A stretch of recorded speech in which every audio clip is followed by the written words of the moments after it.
So, this movie was made by Rory Knox. He wrote, directed, and produced and shot most of it. It was probably his most personal story to date about the aftermath of a personal war his body went through and the spiritual awakening that came from it. And he trusted me to edit and co-write the film with him. The movie opens in New York City, Times Square. I decided to open with the sound of wind, a breeze weaving through the tourists of Times Square. This would be a recurring sound, a hint of what is to come at the end of the movie. It's an invisible character from the invisible world, like a ghost roaming through the streets, the Holy Ghost. In this scene, it is actual real footage that Rory shot at the Sloan Kettering Cancer Center. A prison. Except you're guilty of nothing.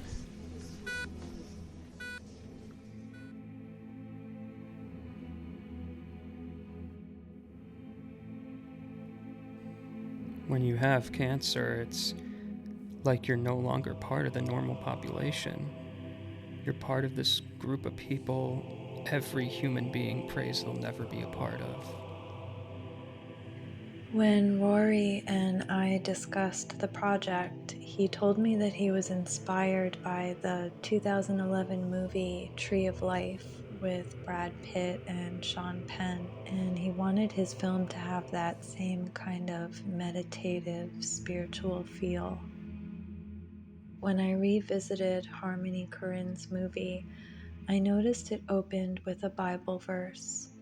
What was interesting about this was that right before I was going to visit Rory in New York, I had opened the Bible to get a word of inspiration.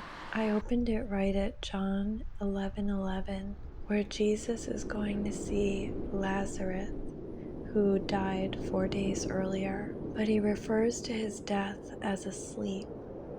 One of the lines in Rory's dialogue, he has his friend commenting that he's like a vampire afraid of the dark.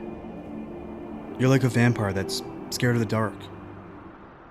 Are you just gonna stay inside sleeping forever? And so I realized how perfect that particular verse was to the story. And so I used it at the beginning of the film, similar to Harmony Korine. And so that verse is sort of a foreshadowing of the ending of the film, where Rory's character goes through a sort of psychological, spiritual awakening. I see it. That's awesome. Heck yeah. God tested me, tore me apart, and put me back together. And he goes home to really start living his life again. In you I place my trust.